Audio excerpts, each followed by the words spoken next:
Welcome to episode 36 of the Energy Balance Podcast, where we teach you how to live without constant hunger and cravings, fatigue, brain fog, poor sleep, and all sorts of other low energy symptoms by maximizing your cellular energy. I'm Jay Feldman. I'm a health coach and independent health researcher, and joining me again today is my good friend Mike Fave. Mike and I have been studying health and nutrition together for quite a while now, and Mike also draws on his experiences from working within the healthcare industry. Today's episode is part 2 of our 2-part series discussing the holiday anti-diet. In part 1, we talked about putting an end to dieting, binging, and restriction. So if you haven't listened to that episode, make sure you go check it out. And in today's episode, we're going to be talking about fixing our dysfunctional relationship with food. And this includes the process of removing judgment and morality from health and dieting. We'll also be talking about when you might want to consider ice cream as a health food. We'll talk about why losing weight through the mainstream model often comes at the cost of our health. We'll talk about how the diet and nutrition industries have caused us to develop this dysfunctional relationship with food. And we'll also talk about how we can transition away from the eat less and exercise more paradigm of fat loss. To check out the show notes for today's episode, head over to jayfeldmanwellness.com/podcast, where you can take a look at the articles and studies and anything else that we discussed throughout today's episode. And if you are finding that you are stuck in that binging and restriction cycle, the yo-yo dieting, the constant hunger and cravings, or if you're dealing with other low energy symptoms, whether that's fatigue or joint pain or gut issues or trouble sleeping, or hormonal imbalances, or if you are having trouble losing weight or dealing with any other chronic health conditions, then head over to jayfeldmanwellness.com/energy, where you can sign up for a free energy balance mini course where I will walk you through the main things that you'll want to do as far as nutrition and lifestyle are concerned, so that you can maximize your cellular energy availability, which is the key to getting rid of those chronic cravings and hunger, the key to ending the constant yo-yo dieting, and also ending the binging and restriction cycle, as well as all of those other low energy symptoms and chronic health conditions. So to sign up for that free energy balance mini course, you can head over to jayfeldmanwellness.com/energy. And with that, let's get started. One thing that I also see a lot as far as a roadblock goes is the psychological side. There's a lot to be said about experiencing or explaining the physiology and understanding how our bodies work. But so much of it too, especially when it comes to the holidays, is an emotional situation where, it can be tough to make sure that we're eating enough when, we're around people who we feel like are judging our amount of food intake. We're not, or when we're judging it ourselves, which is normally, the first part, and often a more important part, is that we might hear some of these things and feel like, oh, I probably should eat more. But then still, every time we go to eat some food, we're keeping this restriction mindset where, we shouldn't be eating too much of it, or we don't let ourselves have a lot of those foods because we're still stuck in that mindset, which can be pretty tough to work through and get over. And it's not only the people around us during the holidays, but every advertisement or, all over, and people are talking about their New Year's resolutions to eat less and exercise more and join the gym and go on whatever diet. I mean, it just further drives these beliefs. Yeah, definitely think I know both you and I have experienced it before, because when we were young, we were eating differently than everybody else in our families and stuff like that. So you get a lot of questions, and you do get a lot of hate, even from your family. So we can understand that. A lot of judgment. Yeah. I know that for me, dealing with it was, because I know that I assume that's where you want to go, is talking about dealing with it.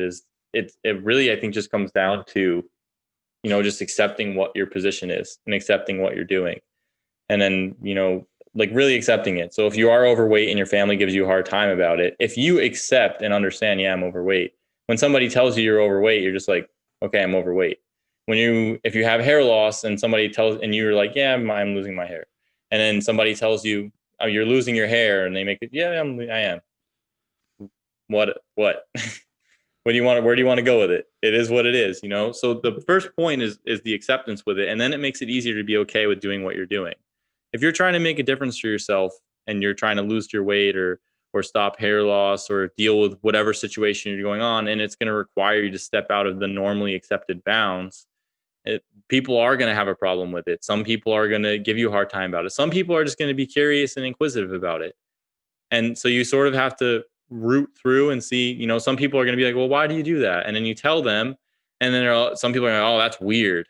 And then some people are going to be like, oh, that's pretty interesting. So but the first step to being able to get to dealing with it is to being able to accept it for yourself.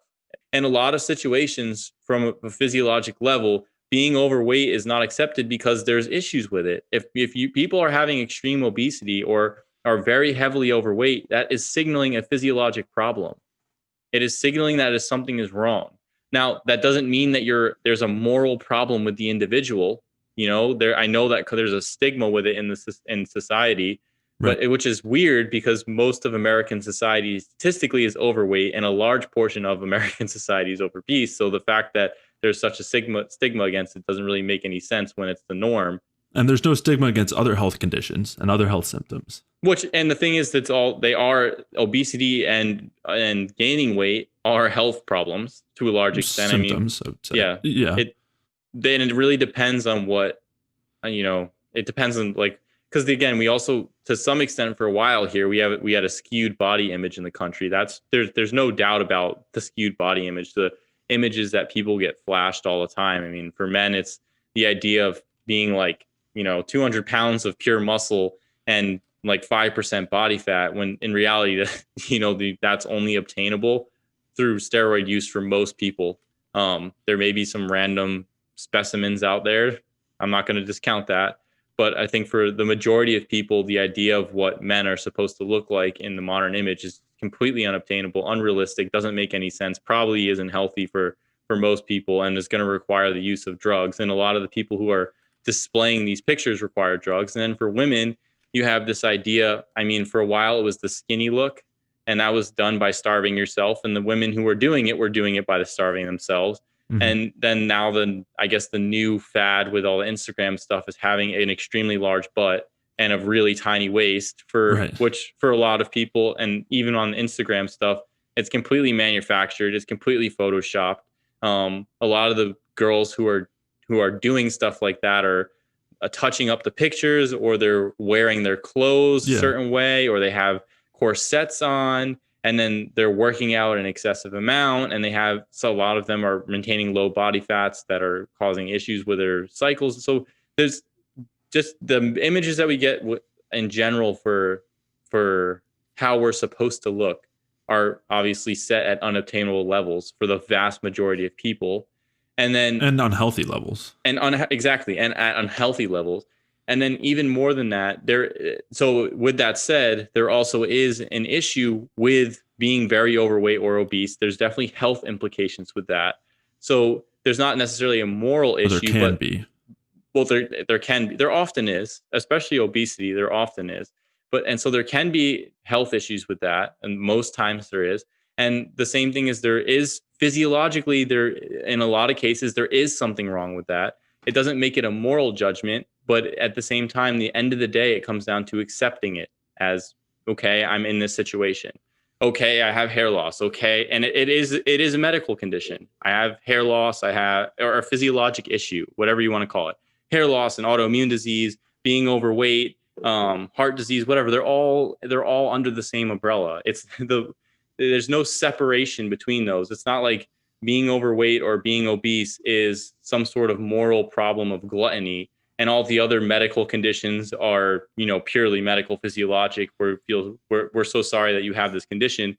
Right. Overweight and obesity falls within the same category of, you have a medical situation. Your body's everybody's body has a predisposition to handling different stressors differently. Some people will start building adipose tissue, and in some studies, being overweight or being obese is actually protective in compared to other, it's like the obesity paradox in the literature, where certain levels of obesity are protective to a large extent against certain diseases, because the way the body is handling those issues is depositing it in fat tissue.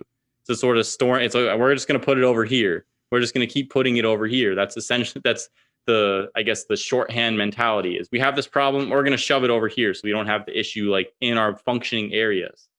So it's important to realize that it is a medical issue and it's not a moral issue, and that for a lot of people, the first step with that said is to accept what it is and understand that there is a stigma in society against it, but it's based on ideals that are insane. Now, at the same time, I don't think the idea of accepting this as a norm, I don't think is a good idea either. So I want to create there's a point of balance. Let's use a different word. And so like there's a difference between accepting it as far as not having a moral judgment, but also acknowledging it as a reality or wanting to do something about it. There's an idea within society now to accept it like as a norm. It's like a normal in the sense of this is okay. Like this is normally, this is what the new normal is. This is what everybody, it's like, it's okay to be in this area. And it's like, there is a physiologic problem with it. It's not a moral question, but there's a physiologic issue with it. Because it's right. Like if most people are becoming diabetic, you don't want to just say, okay, well, it's just normal to be diabetic. No, there's a physiologic problem with that. And most people have heart disease, so it's just normal. It's not normal and it's not right. Right. But it doesn't mean it's a moral problem. It just means that there's a physiologic issue. And the question is, well, why are all these people becoming diabetic and having heart disease and becoming obese? It's all the same question. They're literally in the research is linked together as metabolic syndrome. Right. They're not sitting. I mean, the idea, some researchers try and break it out as calories in, calories out. And we just hashed all that out. So I'm not going to go into that. But in a lot of it, it's like, no, there's a metabolic issue. Like there's an actual physiologic medical issue underlying the situation that has nothing to do with gluttony. Right. Maybe a good term for it, or like a good language distinction would be acceptance versus normalization, where these things are prevalent and that shouldn't be normalized. Like we shouldn't consider that as normal as or as like natural or healthy or whatever you want to call it. But that doesn't mean that we want that there's a moral problem with people, or that people who are experiencing any of these conditions, whether they are overweight or obese, or they're dealing with heart disease or cancer or infertility or any other issue, there's no moral judgment there. They aren't worse people. They aren't of less value. But it also doesn't mean that those things are normal, or that those are things that we don't want to work on or try to improve. Or that those things aren't like a physiologic problem. Right. I mean, the thing is, for a lot of people who are diabetic too, there is a moral judgment. It's like, oh, why can't you stop eating sugar? It's right. Like, oh yeah, that's not the problem. That's not why people are. It's not like people are, oh, he's been drinking too much juice his whole life. That's why he became a diabetic. He should have stopped drinking that orange juice. It's not the problem. There's something underlying going on. I think for most people, the problem is a lack of knowledge around the situation, a lack of understanding. And that's not there. That's done on purpose. That's the system itself. That's the industry itself creating that, the idea of calories in, calories out, and enforcing a moral judgment. Mm-hmm. I mean, that's the system. That's not the people. The people. I mean, you've been bombarded with it your entire life, and your family bombards you with it, and they're bombarded with it. So they're automatic. Well, if this is what the doctor says, if this is what people keep saying it is, then that must be what it is. Especially if you haven't read any research on it, why would you think any different? But the thing is that's not what it is. It's not the overeating. Diabetes isn't because you ate too much sugar, and cholesterol, and heart disease isn't because you ate too much cholesterol. None of those are true. All of those are straight false statements. There's underlying conditions of those that are related to, and so those are propagated lies by industry to a large extent to basically fool people into taking a blame on themselves as the problem, when it's the industry that's the problem. Right. And and that's ubiquitous. That is not specific to nutrition either. You see that in virtually every agenda that's pushed is this idea that the problem is the people, the problem is each other, and as opposed to the problem being, larger systems. It's the same all over the place. Right. It's literally the same everywhere. Right. And I think it's really important to point out this, in this case specific to dieting, that it is not anybody's individual fault for the health state that they're in. And that doesn't mean there's nothing they can do about it, but there's no blame or judgment there. And there shouldn't be. It's not a moral issue, and it's not an issue of gluttony or people being too weak-willed. And as you're saying, it's just a mechanism or a way to blame each other, as opposed to blaming the systems that are encouraging people to be that way. They're harming people directly. Right. Yeah. And I don't, as when it comes to health and nutrition, there's a lot of really harmful, damaging like systems like that. And false systems and ideas that are put out there that have the same effect. I don't know if any is more damaging than the dieting cycle and the eat less, exercise more. I mean, I think that's got to be. I mean, and we talk for heart disease, the vegetable oil, heart healthy stuff. Yeah, that's up there too. I don't know. I mean, you mentioned it where I don't know if I've really ever seen anybody who I would say is eating enough before, like, anyone who I'm working with or not even, not even clients, just people who I see. I mean, I don't, I virtually never see it. And when you read old studies too, it's kind of weird because they like say young men were maintained on a 3,500 calorie diet. You don't see that now. That's considered like you're going to get fat if you eat that much. Yeah, that's like 160-pound men. That's not like. I know. It's not even like men who are 200 pounds. It's like smaller guys eating 3,500 calories. They're like, this is what it took to maintain their weight. Even in the Minnesota starvation experiments, they needed like 3,000 or 3,500 calories something, I think, to maintain their weight. And then we're going to cut that to 1,800, which is only 200 less than the recommended intake. Yeah. What? I mean. And that was the starvation level. Yeah. I don't know where the 2,000 and 2,500 calorie diet came out, but that's terrible. I mean, it's as bad as all this other stuff, but that just needs to be obviously thrown out. Just thrown in the garbage. Yes, yeah, absolutely. The idea that you can standardize an amount of calories, which we already talked about, is almost a worthless measure for most situations, as this is the amount of calories everybody needs to eat. And if you're a man, it's 2,500, and if you're a woman, it's 2,000, is absurdity. It's literally what if I have a 6 foot 200-pound woman versus a 5'5", 120-pound woman? They're gonna both eat 2,000 calories. That doesn't make any sense. What if one's an Olympic athlete and the other one works on a desk? Are they still going to eat the same amount of calories? Like, that doesn't make any sense. To even make a broad arching recommendation like that is almost a waste of time, especially if you're going to use it in terms of calories. Yeah. And we see it also like directly. I mean, I've seen clients who are under 130 pounds and eat 3,000 calories a day. And I've seen clients who weigh 100 pounds and are eating 2,000 calories or more per day. And so how can you apply these same things to someone who's 150 or 170 or 180 pounds or 200 pounds? These I don't know. These numbers they're also kind of just come up. They come up with them out of thin air, and there's no rhyme or reason to them or support for them. A lot of it is just the nutrition advice is just it's insanity. And again, it's kind of hard now because there's a lot of misinformation and marketing and this and that. I mean, if every time you go to the store, you broadcast it all day long, cholesterol and butter, you stay away from those eggs and that butter, and then every single vegetable oil carton has heart health on it. It's just like, and then when you look at the research, it's not the case. It's just it's insanity. It's absolute insanity. Your corn oil is heart healthy, and all the research, it's causing issues, but you can't touch eggs and butter. Yeah. So I understand that it's hard, but I think I personally, and I don't know, you may not feel the same, but I personally see a direct issue as somebody I'm overweight. I don't like it. I have a problem with it, but I'm just not going to do anything about it. Like, I think that is a problem. I think that part of the process of getting better is taking responsibility for your health, taking responsibility for yourself, and making a determination to try and figure it out to some extent. It's not going to be easy. And there are going to be times that you're going to be like, this is too hard. I want to give up.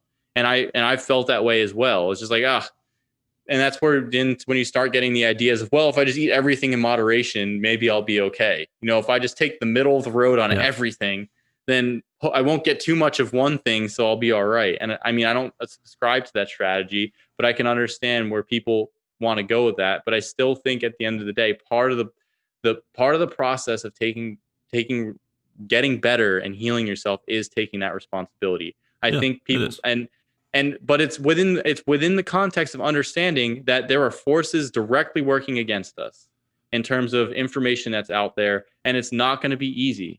So and if you're feeling like it's difficult to find proper information and to find strategies that work, then you would be correct. You were right that there is an entire industry working against it. And I can't stress that enough. I just think that it's really important that people You know, they take responsibility for themselves in the situation, with the caveat that there are factors working against them outside of their control. So again, I need to make changes for myself. If I want to make a difference for what's going on, if I'm not happy where I am, I'm going to have to make some changes to what I'm doing in my life so that I can get out of this situation, so I can move on to the situation. I accept where I am, but I want to get out of where I am because I'm not happy with it. So I need to make some changes. That's the responsibility. That's the acceptance that I see, that I think is important. And then also there's things working against me, and I may or may not know what they are right now. And so it's not entirely my fault, because responsibility for me is different than fault. Mm-hmm. And I think I know that's where the semantics of the situation is where you have a slight issue with, because I know people can take it the wrong way. So I want to clarify it that way. It's not a radical my fault type of thing. It's I need to take responsibility for my stuff. Now, the problem is just if somebody goes and says, I don't like where I am, and I accept that I'm this or that, and I don't like where I am, but I'm just not going to do anything about it because whatever. I think is problematic, and it is a direct impediment to people getting to a better place. Of course. Yeah. As you said, there's a lot of factors that might cause someone to feel that way. But yeah. So in terms of dieting and you know, I want to make it clear also that, you know, we're talking about not fighting against our bodies and not falling into or kind of working our way out of this idea that we just need to eat less and exercise more, and that we need to, you know, like we're gonna feast for these holidays, and then we're gonna gain some weight, but you know, come January 1st, we're gonna join the gym, we're gonna work out, we're gonna start dieting, we're gonna be, you know, we're gonna lose all that holiday weight, as opposed to finding long-term solutions, going through everything that we talk about, you know, and improving things metabolically. It's a tough transition, and I want to make it clear also that it's not black and white or an immediate switch. It's not like you know, there's no, at least from what I see with people who are trying to implement these things, it's normally a bit of a process to work through the emotional side of all of this, where, you know, when somebody has thought for so long that the things that they're putting into their bodies, like the food that they're eating, is harming them, and that they need to reduce it and they need to eat less of it, it's really difficult to all of a sudden switch that and be like, oh, this is actually nourishing me, and this is actually supporting me, and I need this to fuel myself. I need this for my brain to work. I need this for my reproductive system to work, for my digestive system to work, for my immune system to work. It's not like an easy switch to flip. You know, and it's really, along with that too, it's really tough to trust cravings and hunger and intuition, even when, you know, as we've acknowledged, we can't trust these things when it comes to donuts or honey buns, as you said, you know, or kind of these foods that have all these industrial components. But even when it comes to the foods that we would consider to be healthy, even if they're processed, you know, we think that there's a lot of still healthy processed foods, as long as, you know, depending on what's in them. What's that? Chocolate being one. Yeah, chocolate, or like coconut oil, potato chips, or even ice cream that has good ingredients. All those sorts of things can be good, but it still and that's potato chips with good ingredients too, just to clarify, because I used that as an example of a junk food previously. Right. Yeah. And so there's a lot of these processed foods that can be totally fine and healthy from our perspective, but even then it can still be really, you know, in juice we talk about a lot, fruits, things that, you know, are sugary that a lot of people are saying are causing all these issues, saturated fats, butter, red meat, whatever, all those things. There are still a lot of hurdles to jump through in order to get to the idea that you can actually trust your intuition for these things, and you can trust your cravings for these things, because it's so deeply ingrained that eating these types of foods will cause weight gain or will cause metabolic issues, and eating more of these foods will definitely cause those things.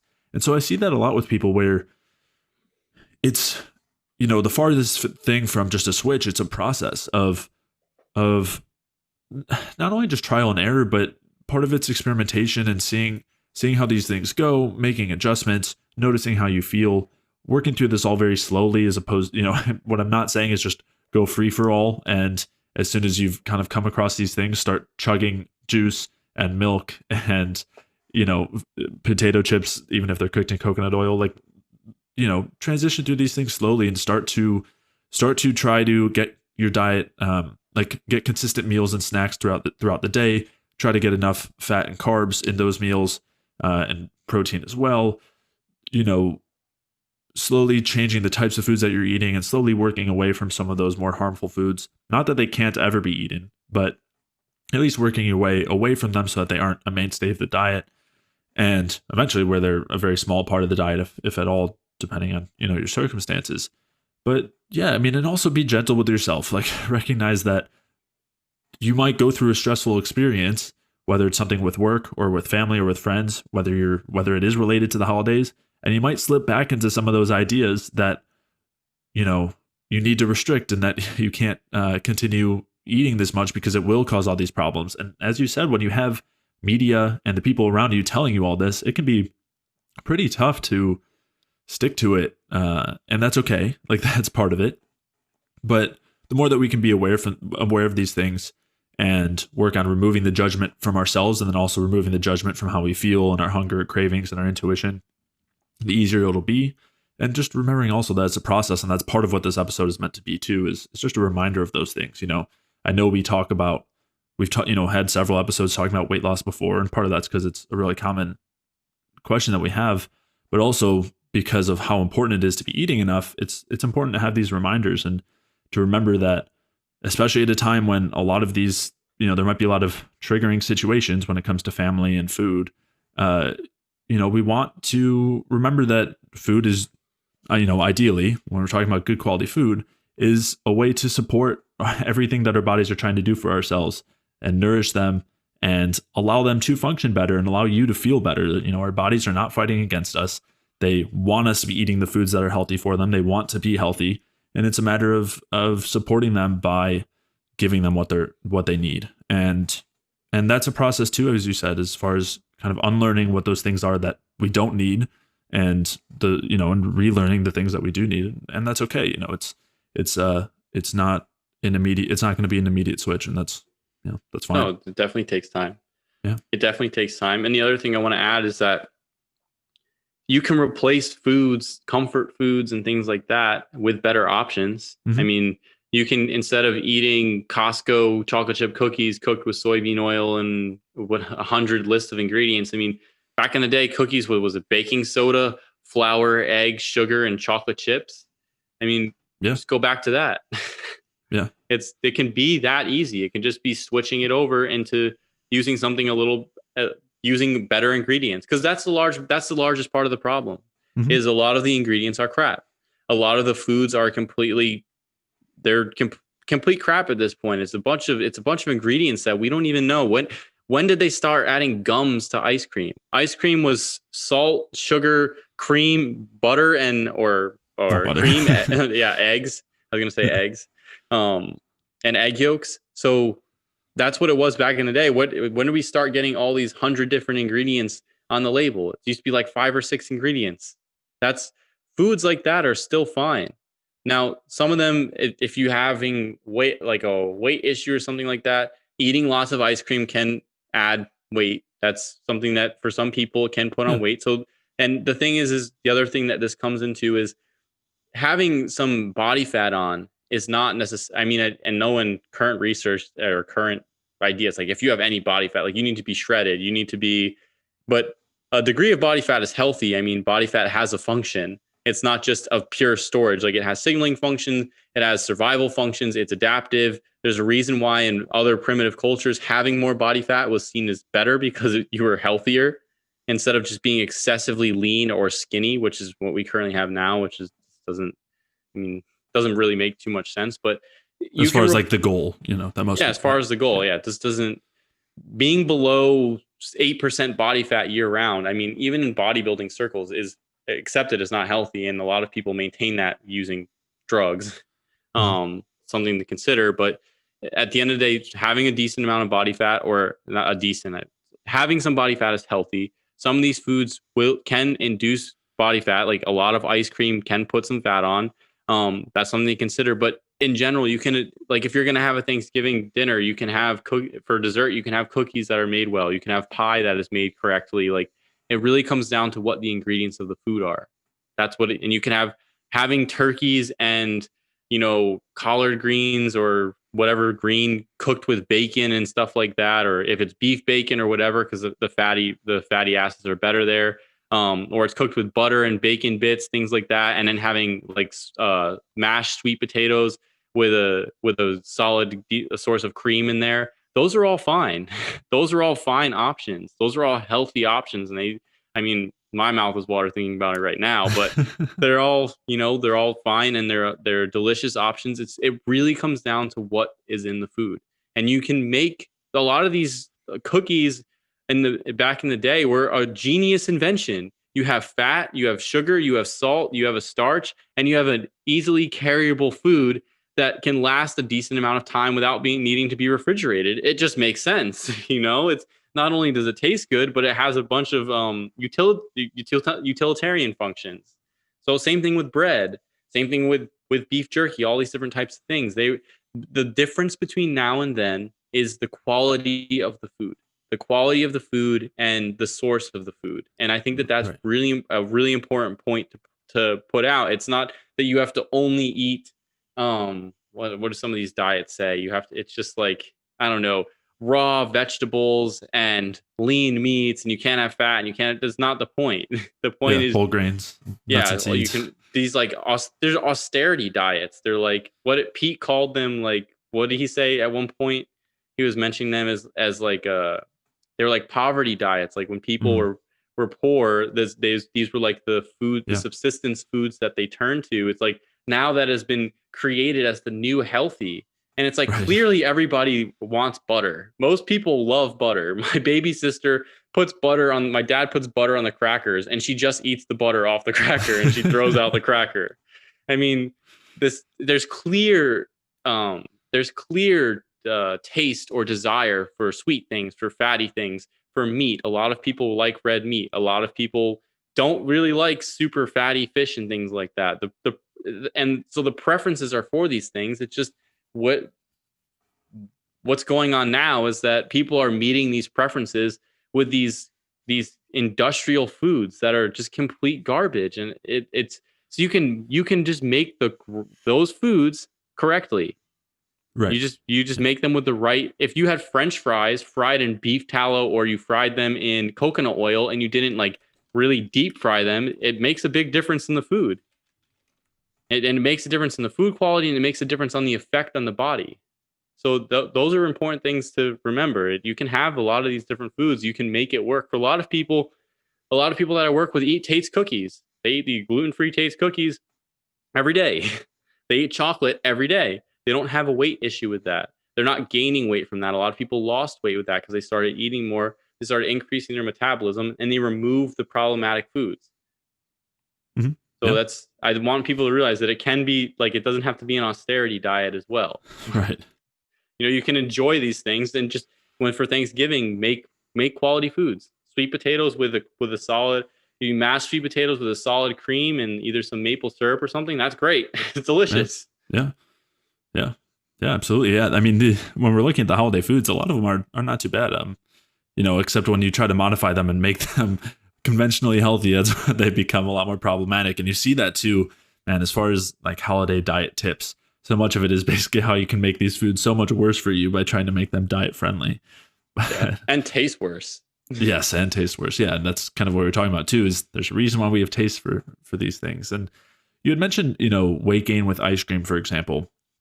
And I just want to come back to that for a couple of reasons. One is that, and I know you know this, I just want to make it clear that so much of this is context dependent, where I have actually seen directly with ice cream with clients where there's one client in particular who added an extra 500 calories a day in ice cream and didn't gain any weight at all. Yeah. If anything, like became leaner at the same weight.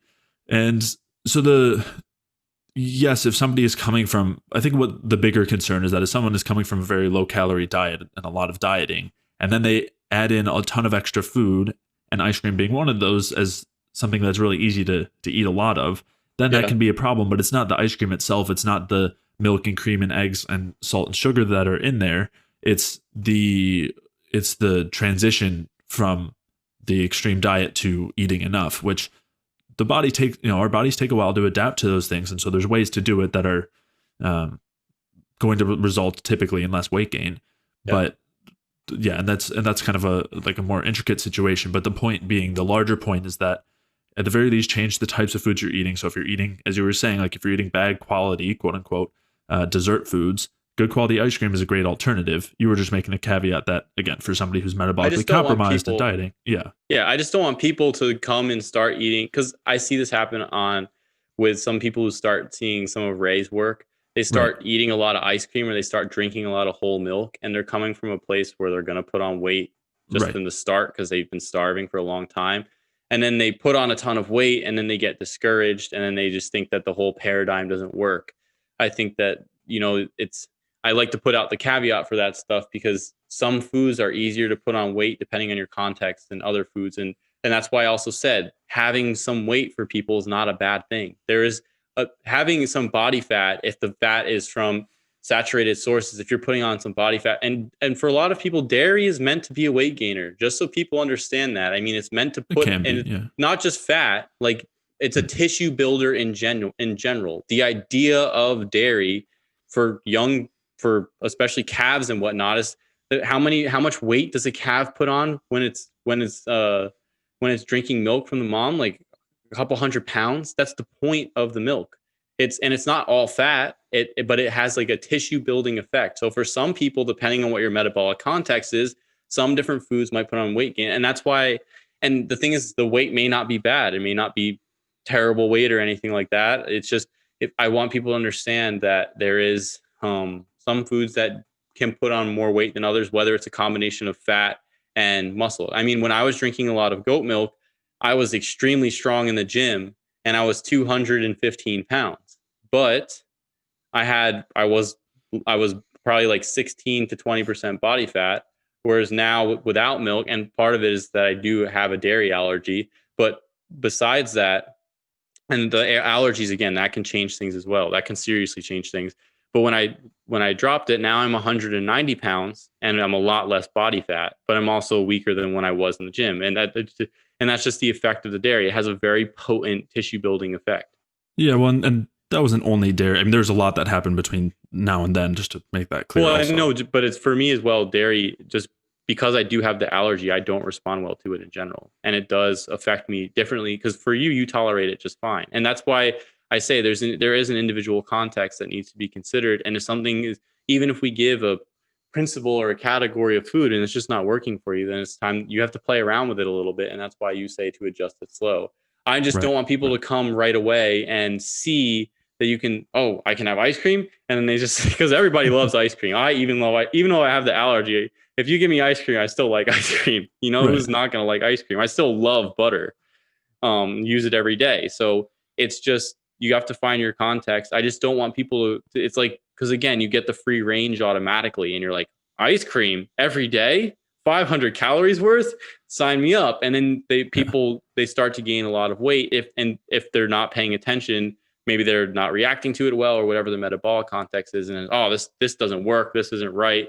I need to go back to my austerity measures. And it's just like, you just need to maneuver the principles a little bit and find your own context within that. And that's why I put the caveat for some things, because I have seen people come and they start eating a ton of ice cream and they start putting on weight, and they're like, I lost my 6-pack. And it's just like, yes, but you like just started drinking a gallon of milk a day. What did you expect off the bat? Like, you're coming from starving, and now you just went to a gallon of milk a day, and you just automatically assume that you're going to maintain the same weight. The body takes time to adapt. And the body has its own individual context, and you have to figure out what works for you. Which is right. And that's why we end up going on these tangents, because so much of it is individual, and we have to keep making caveats and, notes as far as different situations. But yeah, I just don't want people to go back to an austerity measure because it doesn't work out initially. And that's my worry, because I've seen people, I cut out all polyunsaturated fats from my diet, all the vegetable oil, but I also added in a gallon of milk and a gallon of orange juice and a pint of ice cream at night, and I gained all this weight. So therefore, PUFAs are actually good for you. It's just like, I've seen that a lot, and it's a delicate line that I like to balance. And by adding the idea of context and nuance and figuring out what works for the individual. Yep. And again, just to make it clear also, some people, context dependent. Some people may gain weight with dairy. Some people may lose weight with dairy. Yeah. It also might matter if it's a gallon versus a couple of cups. Yeah. And then also, as you're saying, so much of it depends on whether someone's coming from a lot of really extreme dieting and they're eating very low calories, and then they happen to, or eating very little food, and then they happen to start eating a ton of food. There's also a time lag of adaptation, an adaptation lag where it takes time and to dig out of the hole. Right. And so much of that isn't only determined by how much we're eating, but also how well we're using that food. And if you've got a lot of PUFA stored, you're deficient in various nutrients, you've got a lot of endotoxin from gut issues, that makes that a lot tougher. So it's a process, step-by-step sort of situation. One other thing I want to point out, and this is maybe a little less relevant for the people who are really, on low-calorie diets, but more the people who might be coming from like a paleo type eating or something like that, where they might be eating a decent amount of calories, probably still under eating. But something I see pretty often is, they'll look at something like orange juice, which has a lot of sugar in it, which we consider to be a good thing. Looking at that as kind of like a purely toxic sort of thing. Yet at the same time, and we experience this ourselves, they'll then every once in a while go through crazy binges of eating things that are definitely not ideal. Yet they're comparing that to eating a regular amount of good quality foods all the time. And it ends up being like the ideas that we're suggesting end up being a lot better when you consider it over the long term, as opposed to these people who are, on a really strict diet 6 days a week, and then that 7th day have a crazy cheat day. Yet they're telling us that orange juice is the problem, when on that cheat day, it's French fries fried in, vegetable oils and, fried chicken or whatever else. So it's just, a matter of shifting that mindset a little bit. And another one that I see a lot there is alcohol, where people will talk about sugar being so bad, and yet they won't, and yet they'll have a few beers, each night on the weekend. And then they're saying that, having a cup of orange juice every day is like terrible for you and it's going to cause fatty liver disease.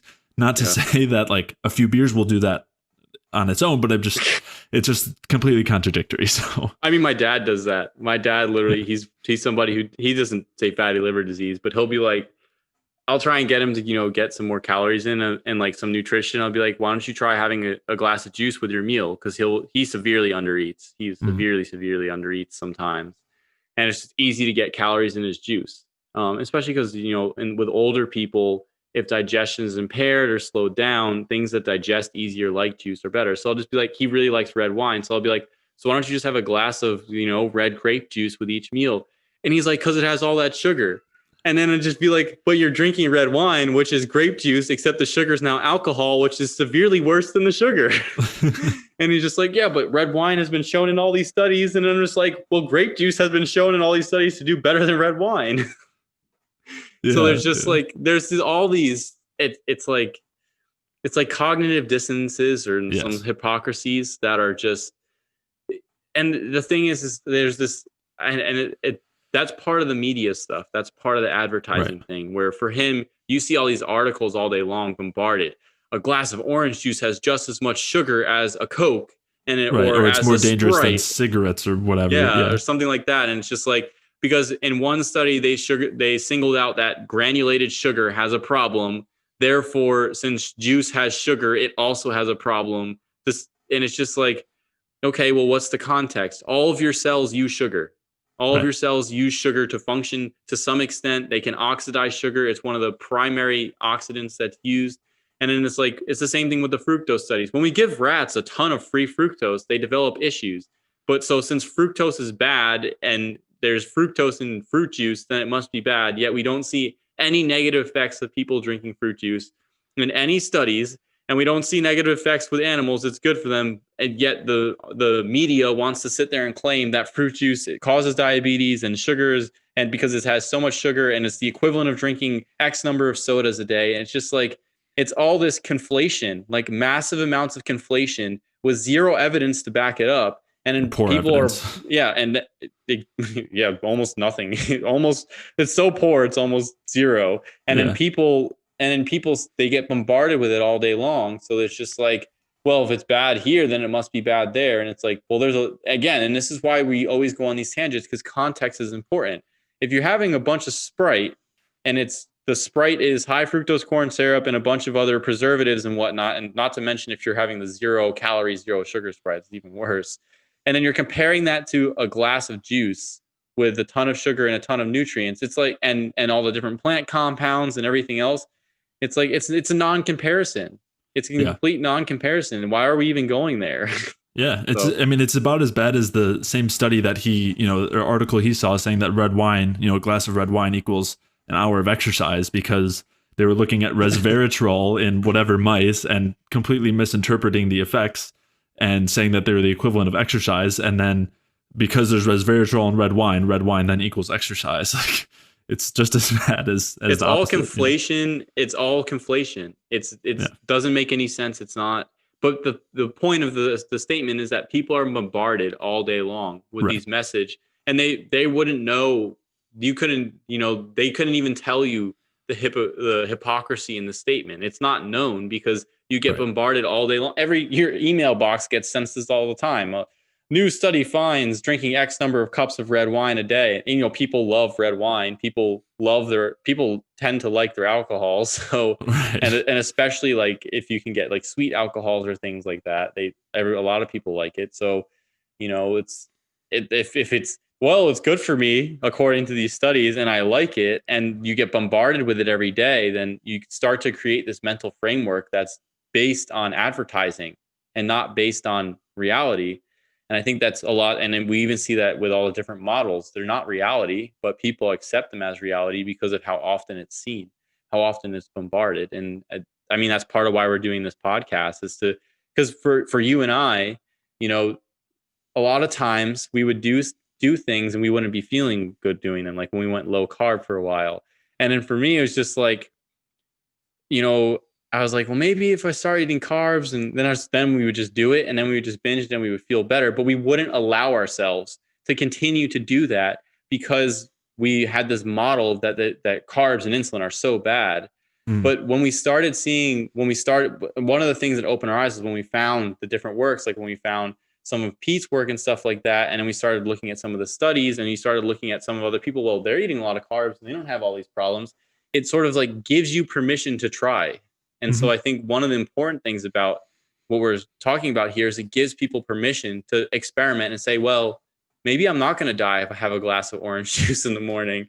Maybe I'm not going to get fat if I drink juice with every meal, or if I eat a really good quality chocolate or something like that. So, or if you eat 600 grams of carbs in a day, or 4,000 calories, or if I eat enough calories, or if I stop running on the treadmill because I hate it.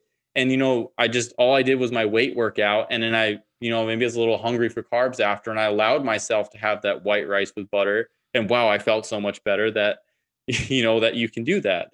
I can do these things.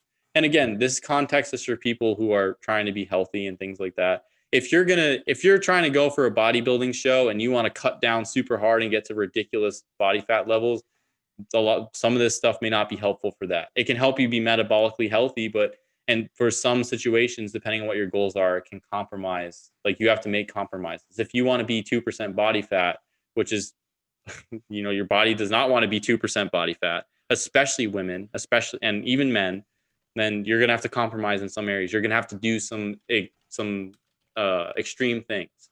Well, and most people don't recognize that. Most, like, talking about the diet industry and the advertisements and the marketing, people aren't recognizing that all these things that they're being told from the dieting standpoint is not equivalent with health. And that often it does mean that you're compromising health. So sorry, I know I interrupted you. I just want to make that clarification that most people aren't aware that there is a compromise of their health there, whether it's trying to become really lean for a bodybuilding competition, or it's trying to, look really good in a bathing suit by going on a 1,000 calorie or 1,500 calorie a day diet or whatever it is. Those things are often compromising our health. And, so yeah, you can go ahead with what you're saying. No, it's just, and a point to that is, and I think I remember reading a study about this, because I've known a few people who were very, very overweight, and they went on extreme weight loss diets, and they lost like hundreds of pounds, 100 pounds. And then after they did that, and I've seen this in real life with quite a few people, family, friends, patients that I've worked with, they wound up developing issues after that. So I have a cousin, she got MS after she lost 100 pounds. And I've known multiple people who've patients that I've worked with who went on extreme weight loss and then wound up getting something like MS, or one of the guys I know, when it had like some heart failure or something like that, his legs and stuff started swelling, and he started to develop kidney problems and things like that. So, and I don't think that those are coincidences. And I'll see if I can send you the study later, but I don't think that those are coincidences, because the methods that they use to employ these drastic weight loss protocols, oftentimes were starvation. They just starved themselves down. They ate 3 meals a day, and all they ate was meat and greens. That was it. And they had 0 carbs, and they didn't have a lot of fat. It was just straight protein. And I've seen, and these are the protocols that I've seen people go to. They lose the weight, and then when they start to eat carbs or anything again, their body puts it right back on as fat, and they actually balloon over the weight that they supposedly were previously at. And then I have a really hard time trying to help them get it off. And then sometimes they develop issues. They develop health issues. And I mean, when you run those protocols of extremely low calories, again, as a measure of food quantity, and an extremely low amount of carbs and extremely low amount of fats, and you're just eating protein, you're strongly shutting down your metabolic function, and you're relying on basically catabolizing your own tissues. And to do that, you have to strongly elevate the adaptive stress hormones. Yeah. So I think that, and I've seen a lot of people get hurt by doing that. So I think then the pathways are this goes with the whole idea of what's healthy. You know, they did it out of, I just need to lose the weight, and then I'm going to be healthy. And then they lose the weight, and then they develop an issue. And it's like, well, it matters how you lose the weight.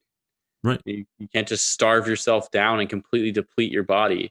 And then, okay, now you lost. It's as if the weight is the only indicator of their health. It's like there's much more going on beside. You can be overweight and still be relatively healthy. Right. You can still be healthy overweight. So yeah, and that's a really important point to make that I wanted to mention earlier, and I forgot. But yeah, when we were talking about being overweight or obese as a symptom, it definitely is typically a symptom of dysfunction.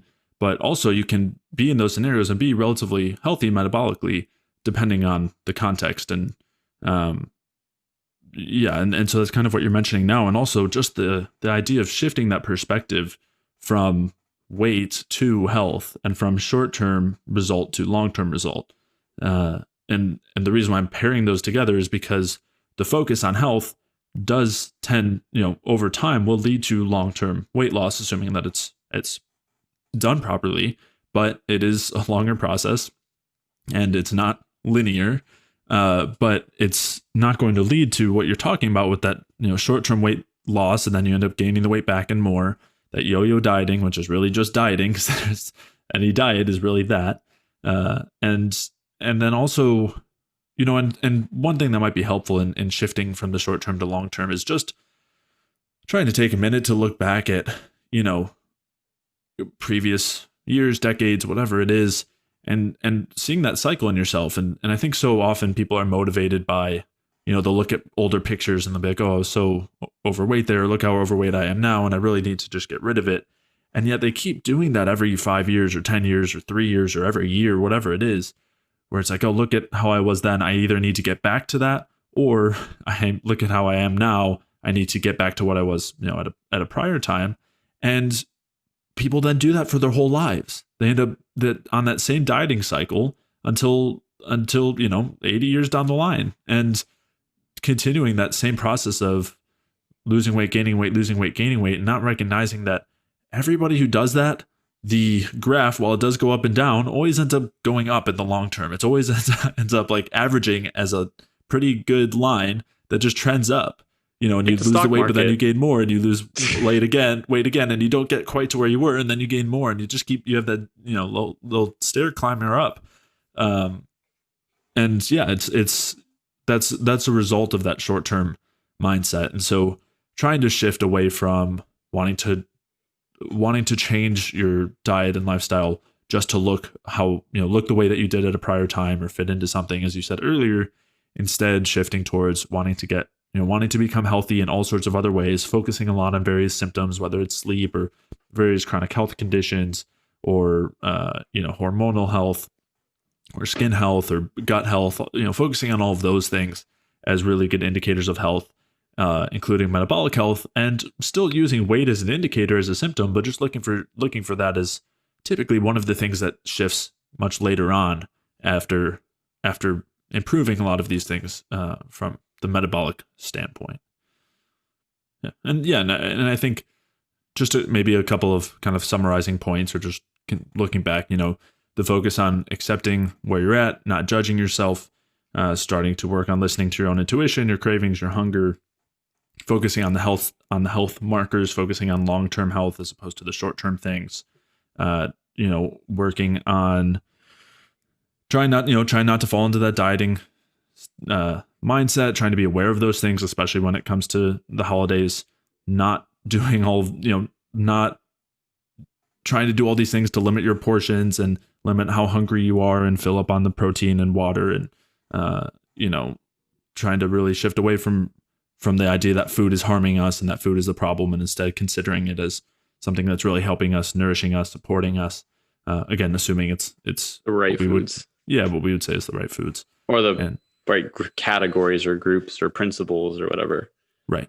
Yeah. And one thing that I always like to go back to too is starting to work with our bodies as opposed to fighting against them.